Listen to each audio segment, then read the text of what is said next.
One of the questions we get asked the very most is, do you have a therapist you can recommend for me? And while we wish that we knew of therapists in every single place, in every single part of the country, we don't. So what do we tell them instead, Mel? We say check out BetterHelp because it's online, it's at a reasonable price, and you can be matched with a therapist within 24 hours. I've also used them, and they have been great. And if you don't like your therapist, guess what?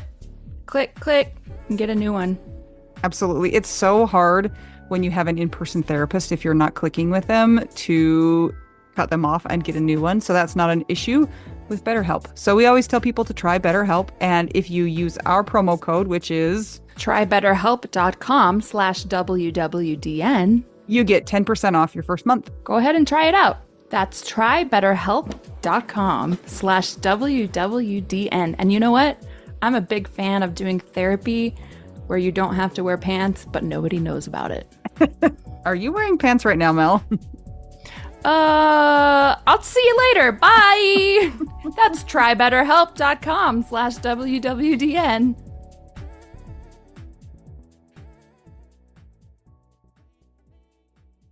I am declaring it officially started. Welcome to the podcast. Tell us your name, official guest. My name is Leslie. Hey, do you want my last name as well? It says Harter here, but it's Harter Berg because I have two different men's last name. It's like the least feminist last name ever. Change it to mine and Anita's last names. Yeah, you could be Leslie Coyle Short. Oh, I love that. Leslie Yeah. Coyle Short. Great. Then I'll be super feminist. We'll change our last name to Leslie. Oh, and then it's just my first name.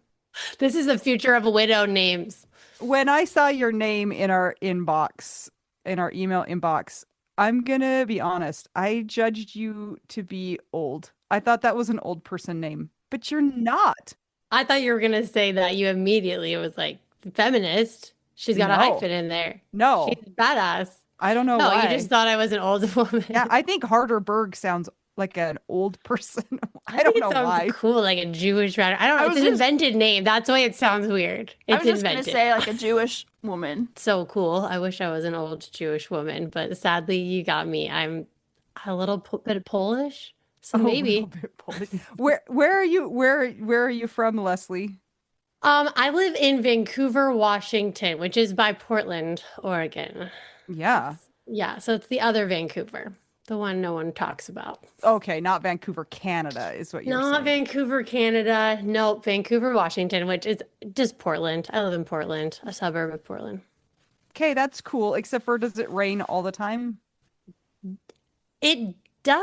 It's pretty hot in the summer. Okay. I love rain though, so I don't have a problem with it. I need the rain to come. I love the sun, but I need the rain to come so I can enjoy the sun. Do Yeah, you visit I need Vancouver, Canada ever and compare the two? I've only been there once, and it's only a 5-hour drive, so it's pretty bad. I went there once when I was 9. 9. Do you want to go again? Let's go. Let's car Yes. trip up Should we there. all go? Widow trip? Yes. Okay, we're all changing our names. We're gonna change our names. There's going to be a circle. That's the new swapperoo. tattoo. You go to the Social Security office, and then we're going straight to Canada with our new passports. That makes it sound like we're running from the law. That sounds Yeah, like that's true. Okay. Where did you get lunch from, by the way? I had it DoorDashed because I got my dumb mammogram and it was behind. And I'm like, crap, I can't get food. Crap, there's a problem with the thing. And we have an interview. Oh my goodness, I had a dentist appointment right before this, so we're just cramming it all in. Wait till you hear what I did this morning. I had my first colonoscopy. No. You win of this triad. of Okay, medical, how do you win. feel? My husband, that is my alive husband. We just did that with him last week, and he Oh, was did you? like dying. And I'm like, is it Really? really that bad, or was he being a baby? He's a guy. Well, was like, it's what so part much was he dying about? Like, we're never Well, getting to this interview. Now, like the part great. that you're in now, he did not feel well. Oh, yeah. I feel weird. Like, Yeah, he I felt don't know. really weird and funky, and he kind of was like burping. Are you gonna burp a lot on it? Maybe. But It's are you fine. good? Are you good Yeah. to go? Oh, Yes. good. I mean, That's good. so far. Anyway. Okay, a widow question. I'll make this about being a widow. Do Okay. you have fear of like all the ways you could die? Or are you kind of like, whatever? Like, So what's funny is that I am so on top of all of the like screening things, and people just look at me like, what is wrong with you? And I'm like, all I talk to is people who have died from like all of the cancers and stuff like that. So I'm like, yes, I'm getting my mammogram. Yes, I'm getting my colonoscopy. Yes, I'm like anything they tell me to do, I am doing it. okay, I also talk with widows a lot, and the colon cancer one is such a bummer. Like So many colon literally. cancer widows. And so I haven't even thought about getting one for me, but I was like, you should get one. Well, you're probably too young. You're like, I don't care if I die. I just don't want to be a widow again. Yeah, exactly. That is very true. Okay. B- Leslie lives in Vancouver. That's as far as we've gotten so far. Yeah. How old are you, Leslie? I'm 37. Okay, you've got a few 37. years before you need your first colonoscopy, just Okay, FYI. phew. So you're off the hook. We know a little bit about you because we already were talking, but tell us a little bit about you. Like what do you do for a job? What are your hobbies? What's your favorite place to get a hamburger? Do you eat hamburgers? Are you vegan?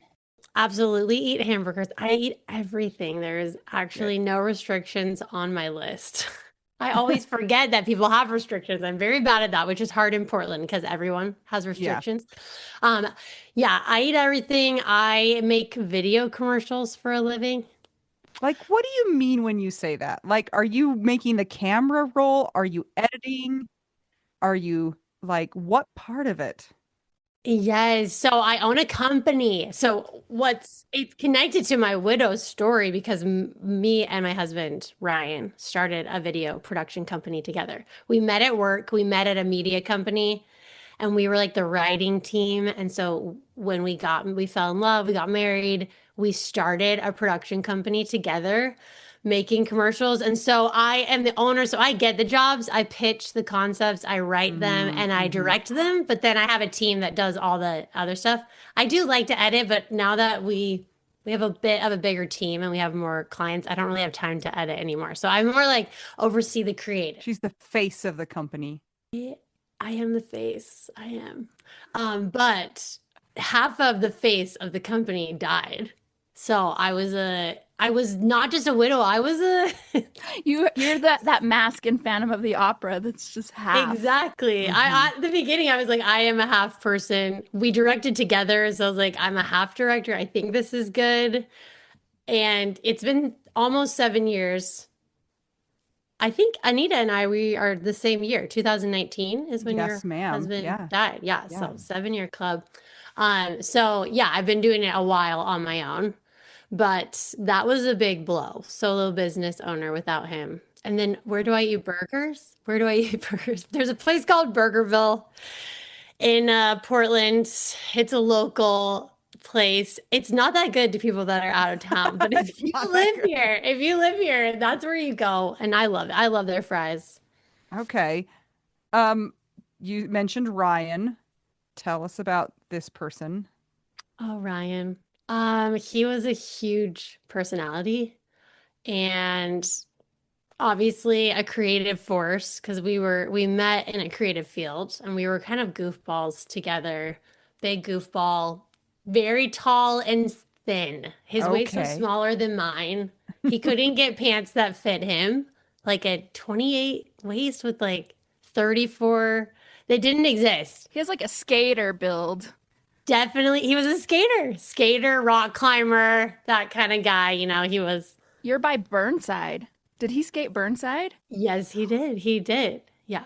Side He's note, Burnside was, I'm sure it's different now because like people have to be nice to each other, but like you could only skate there if the local skaters allowed you to skate there. It's a Yes. whole That's a thing. big thing. The whole lore of Burnside is that everyone is so rude. And Ryan was sort of that personality of like he could walk into any space and sort of own it and Yeah. very skatery in that he was like super anti-authority of the man type guy. So he got it. I don't think he ever had any trouble That says a lot. skating at Burnside. Yeah, but he actually wasn't like that cool. And that's what's funny is like he was a super goofball-y guy. So that sounds like he just had a way of like smooth talking. Wish you could have met him. Uh, So cool. Ryan, what did you do to your Ryan, poor duh. wife? We were married 5.5 years. Did you guys have any kids together? Yes. We had a 3-year-old and a 1-year-old when he died. That's terrible. That- Super easy ages, you know. They really care about making sure you have time to cry and Hmm. grieve. 3-year-olds and 1-year-olds. They have a lot of needs and they don't pause. They don't pause for grief. Yeah, that means your kids are now like 8 and Yeah. 10-ish. Yeah. So, okay, how my 8-year-old is also the funniest. Yeah. And how does that one handle grief now and dead dad stuff? It's just like normal life to him. Like, I don't know if I didn't have older kids, if he wouldn't just be like, yeah, this is just how life is. You know what I'm saying? Like, it's Yeah, just because your older very, ones are carrying the pain more yeah, of yeah. it. Okay. He's just like, yeah, we don't have a dad. And sometimes he'll be like, I don't really remember him. I don't know why they're so sad, you know? So, Get over it. Okay, it's a real yeah. swap in my family because I mean, Wit, my oldest, was also very young. So he was Yeah. 3 and he has some memories, but not a lot. But Rory, what's just so funny to me is that he's the very emotional one about it. Oh, He's just yeah. a sensitive soul and he cries about his dad so much and I'm just shocked because I thought it would be more like he was 3 years old when I started dating again, Yeah. who I'm married to now. So he was 4 when we got married. I just kind of figured I would be like fighting to bring up Ryan and remind him of Ryan, but it's a real swap. My oldest one is like very accepting of Solomon, my now husband. And then my younger one, he's just like every night. Anytime he gets in trouble, Yep. every time he gets in trouble, he starts crying and he says, I just miss Ryan. And he says, Ryan. Calls him That's Ryan. sad too. What happened to Ryan? We went on vacation, really rude, and he decided to die there. He had a freak random stroke and brain aneurysm by the pool in Palm Springs. It was on Of spring course. break. Yeah. So that was nice. What? Were you with him when that happened? Yeah, so we did a big family vacation with my family and my sister's family. And so we had all these kids, 5 little kids, and we had just done Disneyland for 3 straight days. That's what did it. Yeah. It was the roller coasters. That was part of the bargaining It stage was the of grief. lines, It was actually. the The and the line yeah, lines skeleton. with 5 kids. That's enough to burst anybody's aneurysm. Yep, that was it. And then we went to Palm Springs after. It was like the last 2 nights of spring break. We were going to unwind from the vacation from the vacation. And it was like the first day by the pool. He said we were reading. I remember I put my little one down for a nap and I was sitting there and he went inside and all of a sudden he just said, Leslie, something's wrong. And it all happened very fast. The ambulance came and then he was instantly like in a coma, intubated. And then it was 48 hours of kind of figuring out what just happened and how, like, what they don't tell you is that you're kind of in charge of killing them. That was really confusing. I don't know if that happened for you because I know you're also sudden death. Nope. Ours both were dead by the time we got Okay, just involved. dropped dead. Okay, Done. Done for. done. Yeah, so it was complicated because he really did drop dead, but they were there and they were able to intubate him. So then he was in a coma. And so then it was like I was just at the hospital, really confused, getting a lot of confused messaging because they're putting it in your hands. And I didn't realize that. So I just thought, oh, there's more time, there's more things we can do. And they're like, so what do you want to do? When do you want to do this? So you're just kind of deciding when you want to kill your person and how you want to do it. So that was interesting. And I flew in family. Well, people flew in to say goodbye. And then, so it was on the 1st, April 1st, Oh, April that Fools. he had Yeah. the stroke, and then April 2nd that he died. That's really quick though. Like that's just one day to figure all that out. Yeah, it felt like a lifetime though at the hospital. I can't Especially because you're imagine. out of Yeah. your own place. Like you're somewhere else. You're not in your own. It's already very surreal having a sudden death, right? You don't, your brain has a long time to catch up to what happened.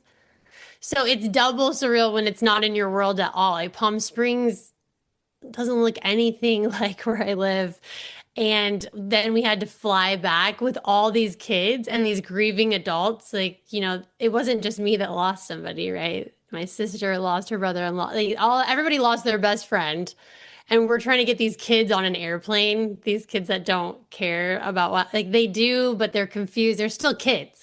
They still want their snacks. And that was just wild. We all flew back up kind of as shells of ourselves. Did he fly home with you? Did he get cremated? Like, how did that work? He got cremated. So he arrived on my front porch 2 weeks later, I want to say. Via Like through FedEx? the mail? Yeah. Yeah, every time there was like a package that arrived, I was like, "Oh, is it Ryan?" And it Nope. was He's it here. was it was in a very nondescript. I think I did have to sign for it at least, but that was weird. I just had a random thought. What if Amazon starts doing cremations? Probably I would will. not be surprised. Brilliant. You can get 2-day shipping on your spouse's Yeah, you cremains. get a deal. Mhm. That sounds 2-day shipping, nice. yeah. What's weird is that when it is out of town and it's just like, how do you know it's them? You just trust. There could be a mix up. I was shocked by what the ashes looked like when they came. Like, in what way? You thought they'd be like finer? Yeah. And there's less little bone chunks. You know that they have to grind up those bone Oh my chunks too. gosh. Wow, this is so dark. The things that you can only talk about. I love this with Yeah. another widow. They like come out and they put them through like a grinder to make them so they're not identifiable. They have to be like a certain size. Or did you guys do cremation as well? Is No. that how you know this fun fact? We just know this fun fact Talking to because people. we talk to widows. That's fun.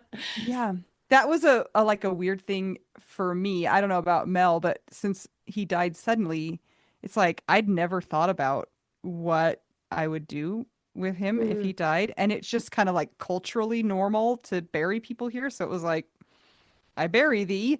And now looking back, I might have made a different decision.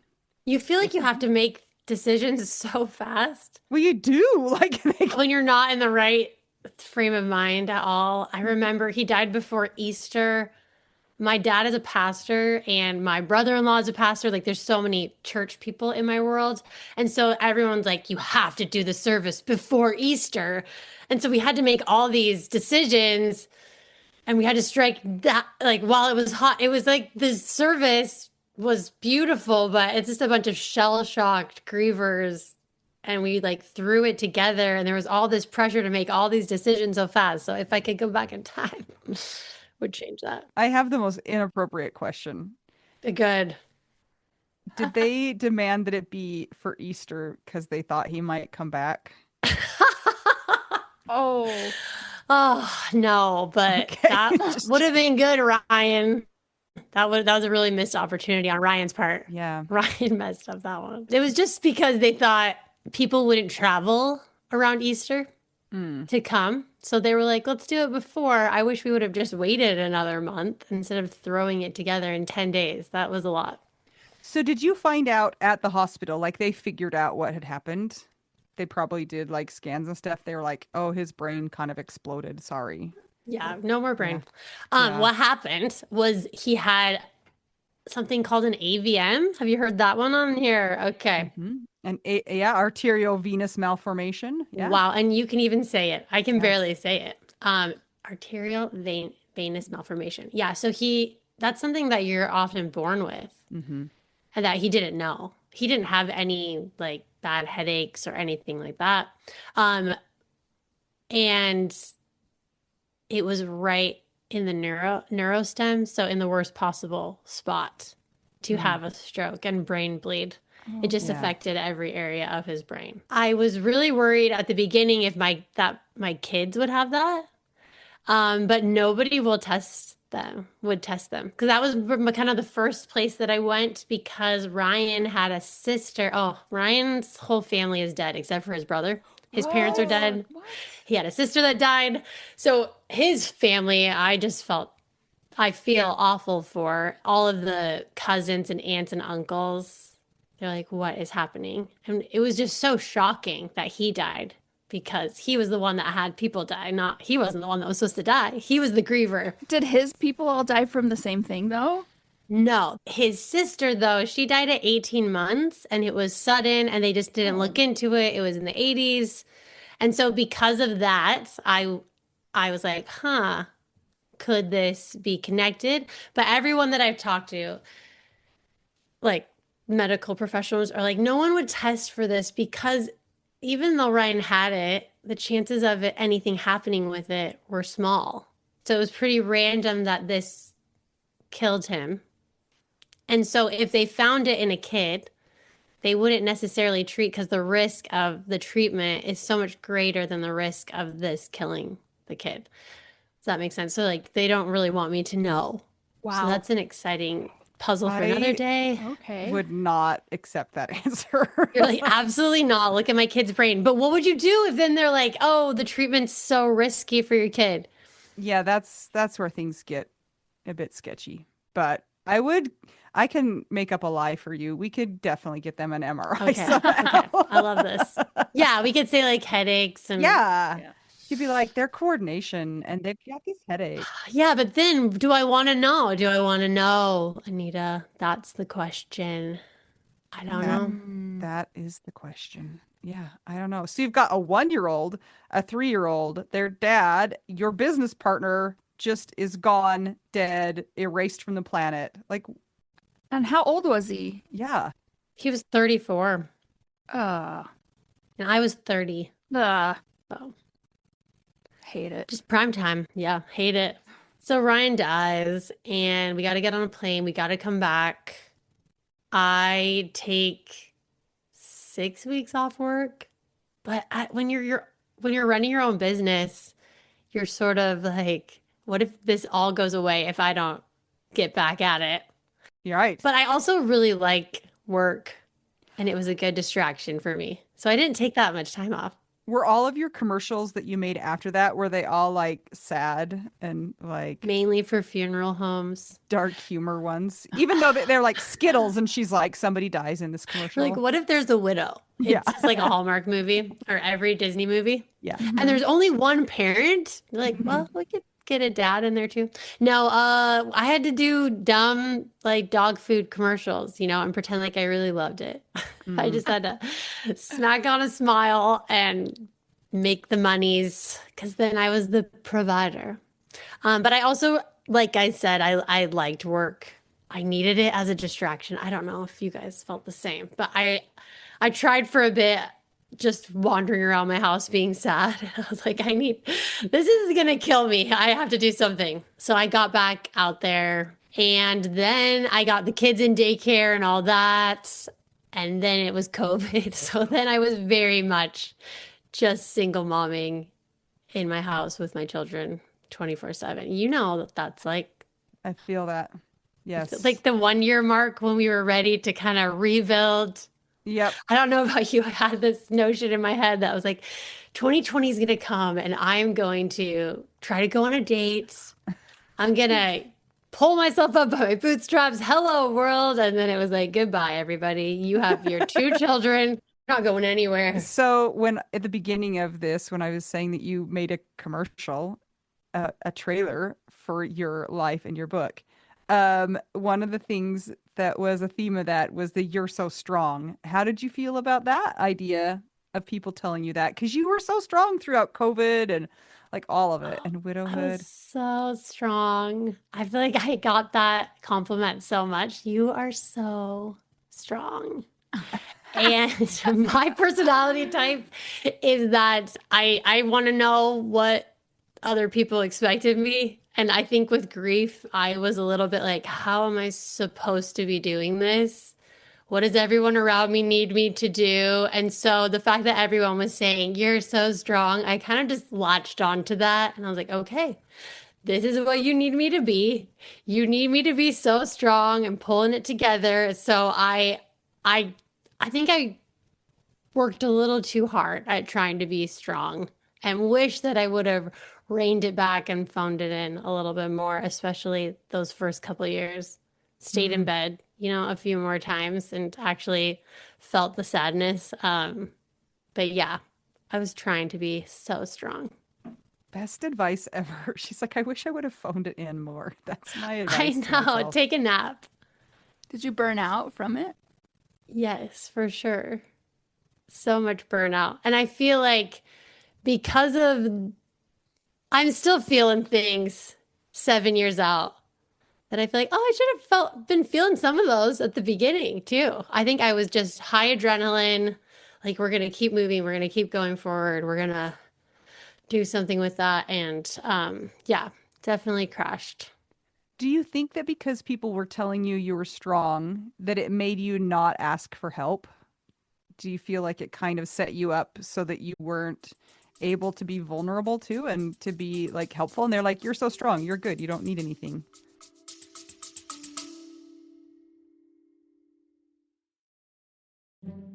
Hey guys, just checking in and want to say if you are enjoying this podcast And you want to see it keep going, maybe it's helped you through your widowhood journey and you think that it might help others on their widowhood journey, you can support that cause by joining our Patreon. some of the things that you get as a Patreon beneficiary are ad-free episodes, so you don't have to hear ads like this. You also get exclusive content, and at a certain level, you might also get an exclusive t-shirt you can only get that place. That is true. It's pretty cool. There are 4 different tiers available, so check it out. It's patreon.com/WWDN. And as an extra bonus, very often you get your names read by one of my kids, and they will do a terrible job with the pronunciation. And that's like a bonus, I think. I think it's kind of the best. I would much rather hear somebody butcher my name than say it correctly. A child butcher it than an adult do it correctly. Yep. So go to patreon.com/WWDN to keep our podcast going and support the widowed cause. Yes! Thanks, guys! Back to our regularly scheduled program.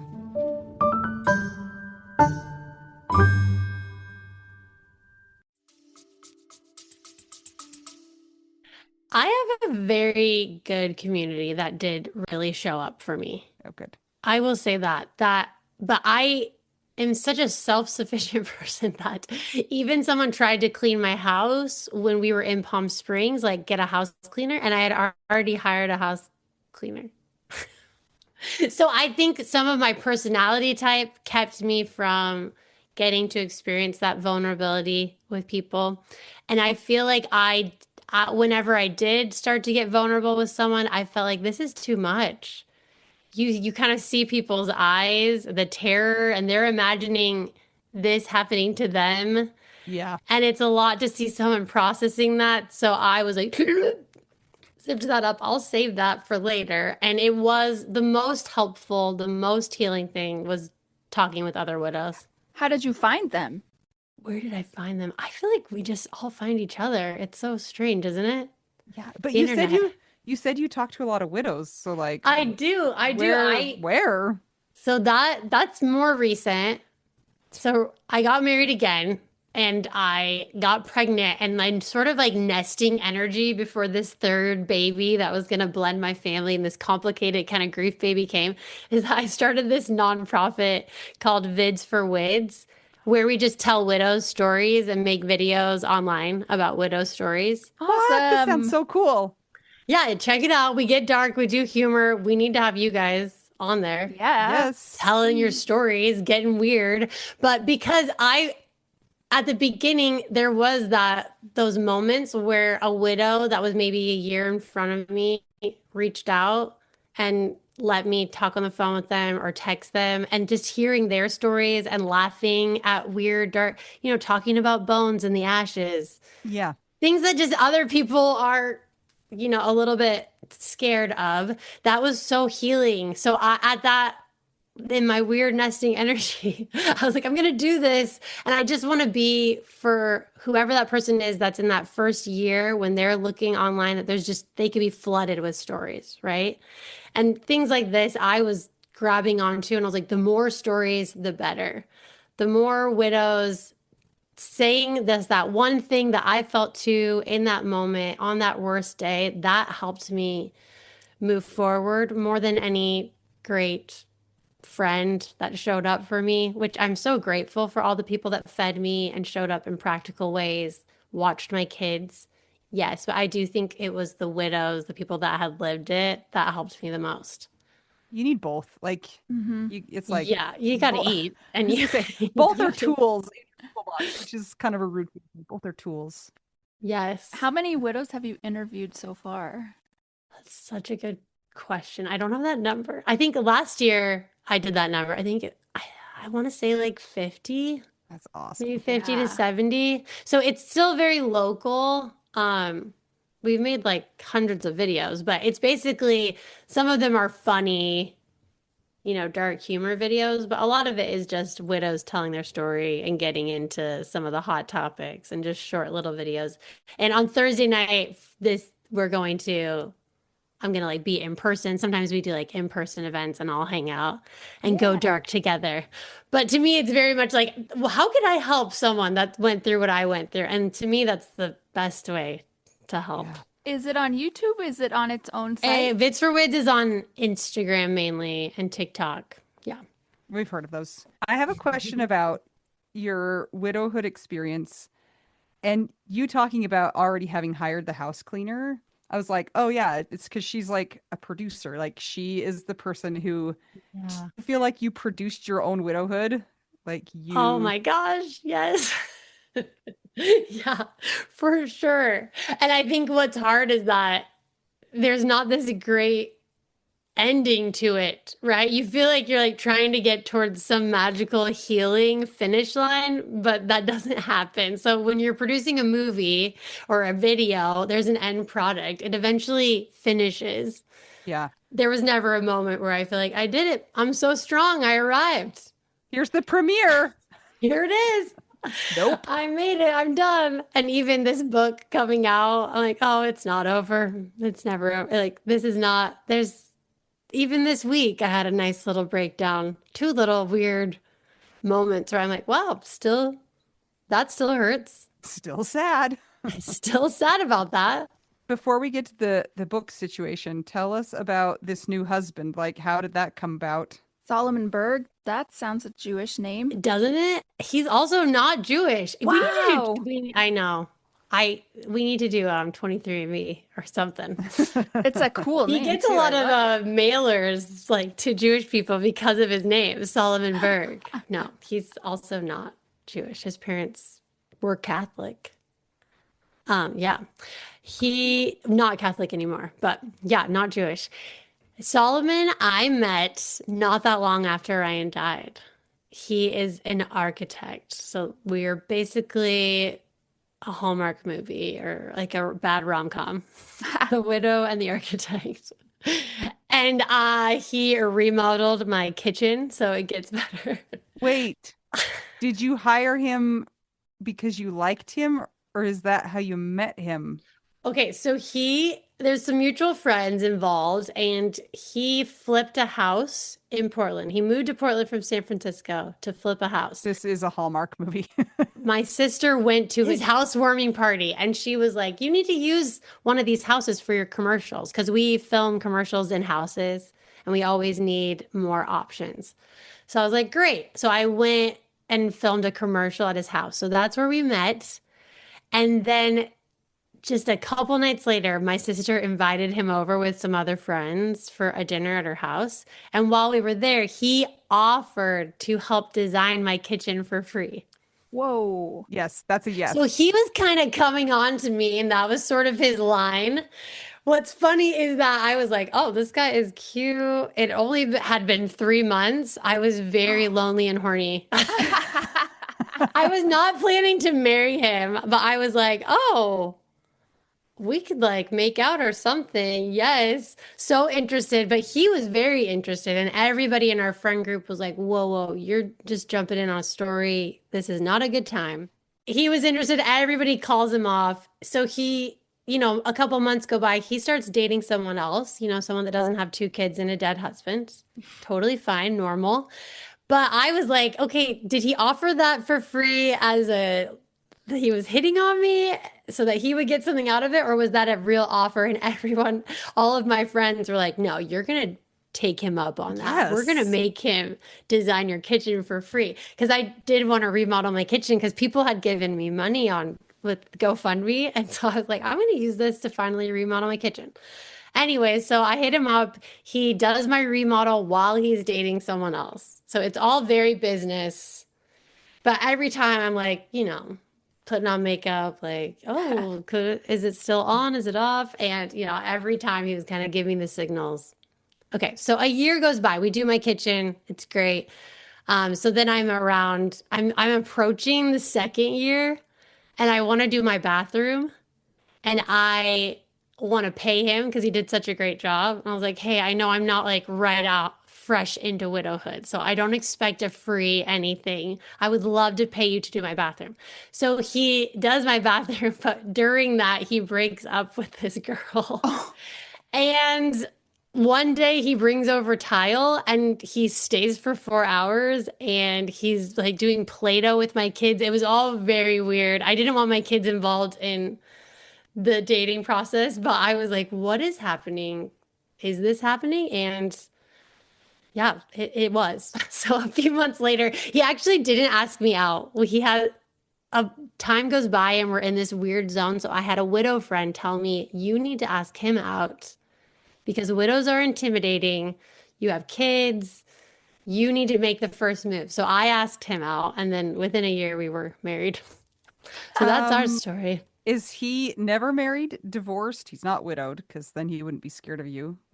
Yeah, What was no, his status? he divorced. That was Divorced. that was important to me to have someone who had been married before. I don't know why. Interesting. I didn't want to have to do the complete newlywed thing with somebody because there's so many lessons you learn at the beginning of marriage. You'd have to train him. Yeah, I didn't want to have to explain how this works. I How wanted girls someone, work. yeah, how girls work. So So funny. I was hoping to find someone that was divorced or widowed, and I really lucked out. And you got an architect. I mean, you got free bathroom remodels for life now. Oh, yes. And I didn't know how exhausting that would be if my whole life is a remodel now. Everything is Yes. always being improved. Right. But no, How it's are very good. his commercial making skills? Oh, he doesn't understand what I do at all. So is he good at watching them? He, oh, we like speak two different work languages. That has been very fascinating. That's the biggest difference, right? My other marriage was a work marriage. It was like we didn't know where the marriage ended and the company began. It was all very intermixed. And now we sit down to dinner and we like don't even understand what each other does. I like could care less about what a house looks like, and that's all he thinks about. And I love being in his beautiful spaces, but I'm like, just do what you gotta do. What kinds of things do you guys like to do together? What's fun is that you do end up finding different connecting points than you did with your other person. Like Ryan was not a huge traveler, and Saul is like, let's go everywhere, adventure, travel, let's cold plunge, let's like go see the world, let's eat at all these places. Ryan was like, let's get a book and, stay. I could do both, but there was that part of me that was always like pulling Ryan, like, let's go to the beach, let's get Let's go look outside. at the architecture. Yeah. And so it has been fun to have that connection point with Saul. But on the other side of that, it's like Saul can name like two movies. He was homeschooled without a TV. And it's like my movie nerd side is like I have to get that somewhere else because that's where I used to get it from Ryan. So it's been interesting. How has it been for your kids that you had with Ryan to have a sibling from the new marriage? It's so cool. It's really beautiful. The beginning of the marriage was awkward and how to blend this family and when do you try to get them to really think of him as dad or do you do a slow, like how much do you make sure that Ryan is represented and both families are celebrated? It was so complicated. And when this baby was born, it just sort of took that complication away. Like he's the glue that ties us all together by blood. We're all connected to him. And my kids, Whit and Rory, Ryan's sons, they are obsessed with Reese, our third. We have three boys, so many boys. And so it really has been beautiful to see how that has kind of brought our story together. But Reese is only two. And so I think he's going to be confused when he grows up. He's going to think he has a dead dad too, I think. Because of how much we talk about Ryan and celebrate Ryan, he's going to be like, yeah, I have two dads. We'll see. Well, I mean, if the living dad can adopt the dead dad's kids, I feel like the dead dad can adopt the living kids too. Okay, I like this. You know what I'm saying? Like, why not? Why not? So tell us about this book that you wrote and why you wrote it and what it is. This book, You're So Strong, is a memoir about my story. And I wrote it because, like I said, real stories of widows that have been through something that were also funny, that weren't just sappy or trying to put a spin on grief that was really hope filled with a beautiful finish line. Those were my lifelines. And so I just felt compelled to write my own, and I had so much fun writing it. And I really ran with this idea of having to be so strong. And kind of if any good story is about someone that makes mistakes, like kind of that's what a good movie is about. It's like someone making mistakes. I sort of looked at my own story and I was like, that was pretty bad. I kept chasing this like strength instead of actually sitting with the sadness and falling apart with the grief. So that it really is about that. It's about me trying to be so strong when I really just needed to fall apart. Do you have an example of a funny story that you could share? One of the stories in my book that I like is about anger, that lovely stage of grief, and how I took out a lot of my anger in those early days on my mom, she was always at my house. My kids got a terrible stomach. We all got the stomach flu right when Ryan died. Like we were throwing up at the memorial service. There was like, there's species coming out of my child's diaper at the memorial service. My other kid had 102 fever. I had just thrown up for 24 hours. It was a mess. But my mom was always there doing laundry, swapping the sheets, like helping keep this throw up bug clean. And she was holding me together. But because she was there so much and she's a mom, I just like took all of my anger out on her. And one of the things she did, trying to be so sweet for my 3-year-old, was she bought him a goldfish right after Ryan died, which is really sweet. But we all know that goldfish are the easiest animal to kill, the hardest pet to take care of.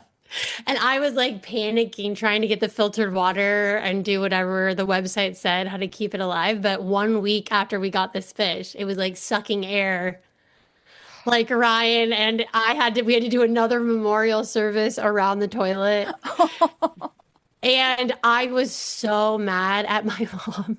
And we did this, like the three of us around this fish. And I was just fuming at my mom. But I think in that moment and in that story in the book is I really learned that I was taking all this rage out on someone when it was really death itself that I was mad at, right? So I was mad that this fish was dying. I was mad that anything anywhere dies.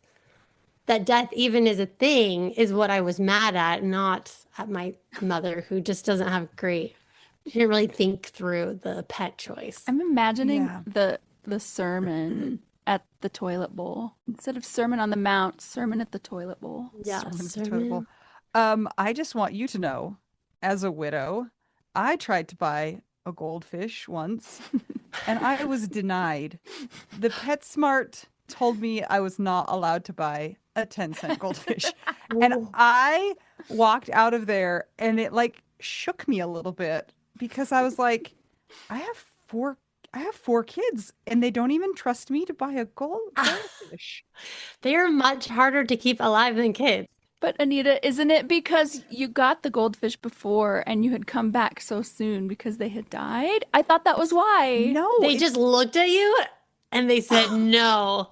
they asked me what kind of tank I would be putting it in, and I was like, Yeah. a bowl? And they were like, I'm sorry, we can't sell it to you because they need this X much space. And I was like, are you like when I was young, you got a goldfish in a plastic bag at the carnival. I didn't know we had rules about No, goldfish. this happened. I got my kids beta fish later, and I didn't know you had to have like a giant house for Yeah. them. You have to have an aquarium. I was like, we always just had those in little jars, poor things. I didn't know. Did Yeah. they kill each The other? beta fish. They didn't kill each other, but they also died. Honestly, I don't have pets because of this. These were the only pets I've tried. How are you doing with plants? Did people give you plants? Every plant I've ever had, I kill. But here's the thing. I married this guy that is so precise and clean and architect. Our house is filled with plants. I don't touch them. I'm not in charge of keeping them alive. He's also way better at keeping the children alive than I am. So he was a great addition. You could potentially have fish. Yeah, we could probably have a fish now. Yeah. Yeah, No, I'm going to tell you, don't get a fish, get a snake. No. Oh, they're resilient. They, well, You have to feed them rats, though. That's disgusting. we have killed one snake, but it was an easier pet than the fish. Just FYI. What about like a nice little turtle? Oh, I've thought about a turtle. I think they are hard, but my mom like had a turtle at her house and it like escaped. Yeah, they also that's- carry salmonella. Just FYI. All of them? Like even the little tiny, tiny ones? I met one named Minerva once. Oh, Oh, It was 1 a inch tiny long. turtle. My grandma always had turtles growing up and they would have little babies. Oh. That's so that cute. is cute. Are we all getting turtles after We this? no, my One time I thought, because I thought frogs were cute, and at the time Target was selling things that were frogs, like frog towels, frog whatevers. So I thought it would be a good idea for me to get some frogs. They died in 2 days. Oh, pet frogs are a thing? Like a bullfrog? No, even smaller. I realized I was so terrified of giving them live crickets, and I was so Oh, no, terrified no. of holding the frog. They No. died. R.I.P. I can't do amphibians. My mom she went to school for zoology. Our house was filled with animals my whole life, and I think that's why I'm like a no pets person. One time I was eating cereal and there was a walking stick in my cereal because No. she like got walking sticks and they multiplied and they were all over the house. And she would like buy parakeets but just let them roam the house instead of being in a cage. She's so crazy. We've also killed a parakeet. So you had to do a lot of cleaning up of excrement. Yeah, she just let them roam. She felt bad. So she would just let it fly around the house. I would wake up and there would be a bird pooping in my room. So I feel like I had got enough of that. I feel a little bad for my kids that they're not really experiencing that, but They're okay. they'll be fine. Yeah. They can get their own pets later. Yeah. I've got one that's pushing so hard for a dog right now, and I'm like, I cannot keep anything else alive. I'm so sorry. I know that's the thing about dogs is that they live 7 years, 8 years. We're just signing up for more death. 15 sometimes, but they 15, okay, they okay. eat everything. And you know, when I brought Finn over to your house one time, Anita, Finn was the vacuum cleaner for the I children. know that's a good and a Yeah. bad thing. Yeah, That so is depending dope. on what's on the floor, it's So, good for you or it'll kill the dog.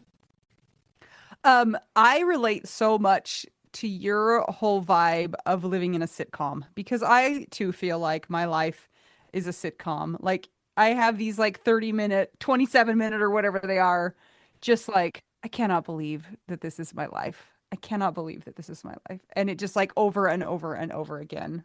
So Leslie, your book, where do people find it? I want to read it. It sounds funny and awesome. My book, you can get it basically wherever you buy books. Amazon, Barnes & Noble. Give it a goog. You're So Strong. The subtitle is On Grief and Letting Go of My Favorite Compliment. Perfect. Guess you what, want- everybody? If you're listening to this today, it comes out tomorrow. So if today you want to pre-order it, you can pre-order it for tomorrow. And tomorrow if you order it, you can get it. It'll arrive on your front porch like Ryan.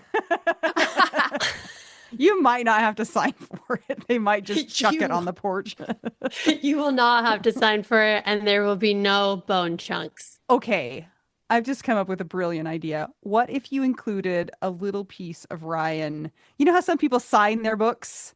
In Like you every could, book. yeah, like in the little goldfish bag. Well, a lot of him is sprinkled about, but there is some left. I was saving it for my kids, but I'll just use it for my marketing plan. That sounds Yes. great. There you go. Also, you can just use Duncan Hines cake mix and pretend. This is brilliant. Brilliant. In a little tiny cocaine bag. Like what? So Leslie, I'm looking at your Instagram of Vids for Wids, but you have things other than the videos, correct? Like if you go to your link tree in your Vids for Wids on Instagram, do you do meetups and things like that? Yes, we do some meetups. We're mainly video content, and we have, I think that coming to a shoot is also just a cool meetup because usually there's like 3 or 5 wids at our studio that we're interviewing, that we're getting to know, and it's fun. It's like the gift is that you get to watch other people's stories, but also getting to tell your story, I think is also Yes. a way of helping widows be able to tell their story in front of the lights and the cameras. It's been really fun. So it looks like a really fun space. I want to go up there and go on a shoot. Yes, I'm gonna fly you guys out after Okay, this. let's do it Great. right now. Come on I know over. we are swapping names, so I I'm feel flying like you out immediately. No, I'm gonna make this happen. I'm gonna come up with a bunch of weird videos for us to do. There'll be veils, there'll be ashes. It's gonna be great. I Wait, have did a you widow see hat. our? Yeah, did you see? Maybe you didn't because you have actual life things to do and you're a good video editor. But we made a video where we're in widow outfits, like black and with the veils and the hats and We stuff. went to the bank one time like that. They didn't like it. They didn't. I'm like all for the widow outfit. Okay, I love this. We're gonna clown. We're down to clown. This is gonna be so good. I can't wait.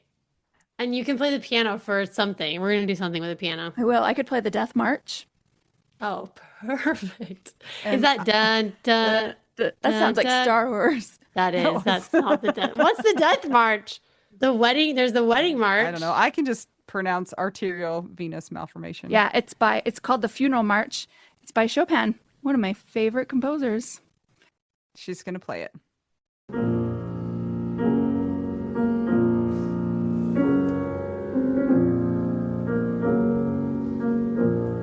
Wow.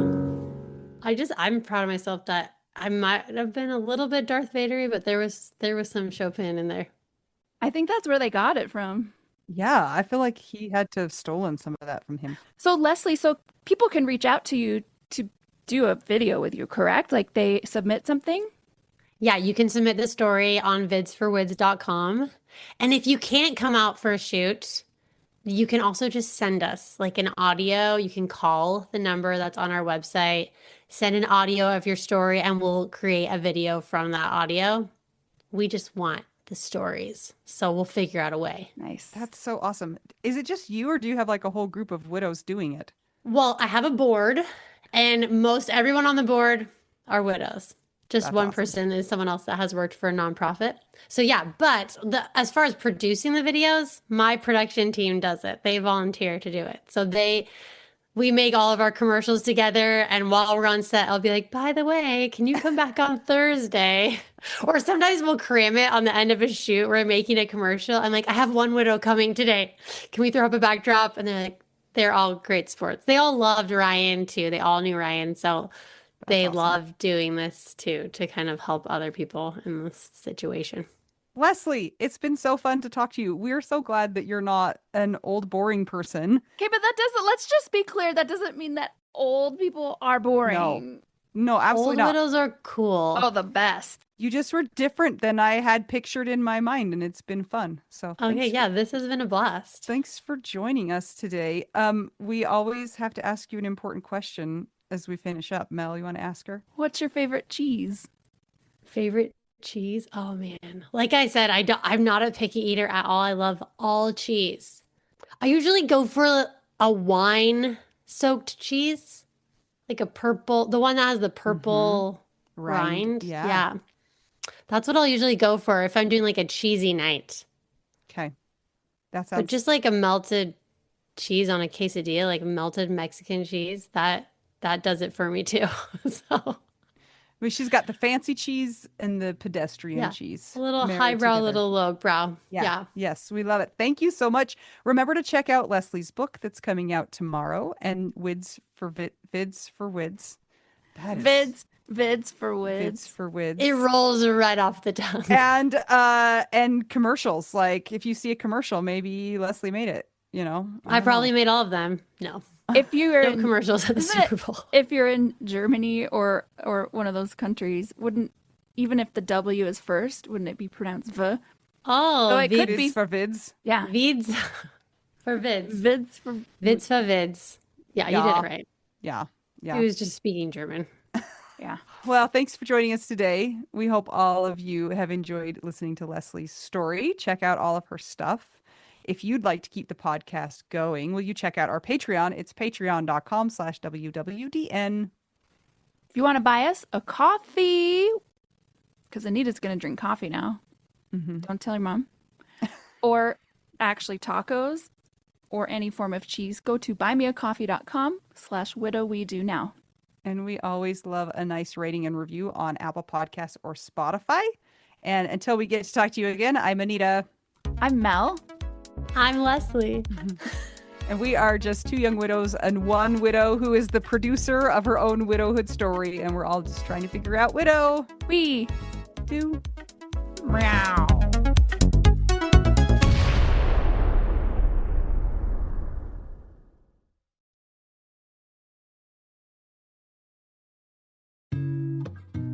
Mel, can you please tell me how you feel about therapy?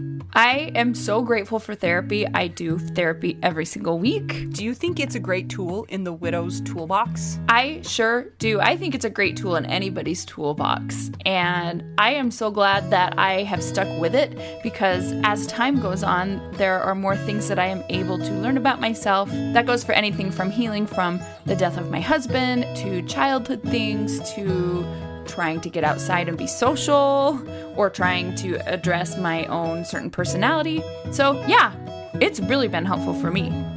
We have so many people in the Widow Wives Club who have started using BetterHelp and have amazing reviews. It takes away so many of the barriers to getting great therapy.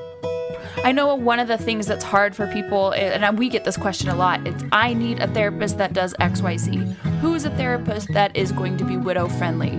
And I know that is so hard to find. When I did therapy that was not on this online platform, it was hard. And it's kind of trial and error, kind of like a new medication, honestly, like a new antidepressant. And the way that BetterHelp is set up is it's easy to find somebody that has your specific needs as part of their expertise. And you know what? If you get into a couple sessions with that person and it's not a good fit, it's so easy to change. You can ask some of our friends in the Widow Wives Club.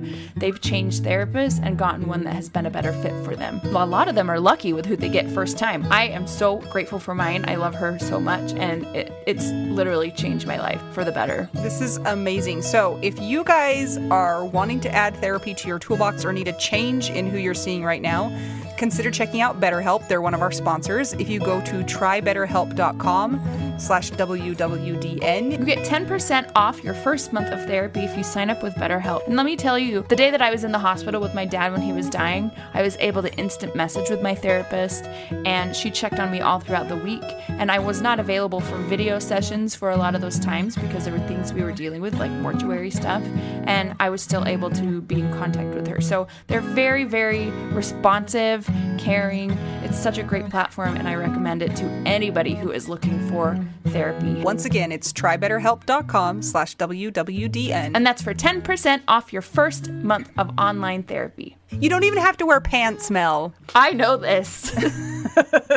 First-hand experience. You can even wear a onesie. Or a twosie. Ooh, scary. All right, bye!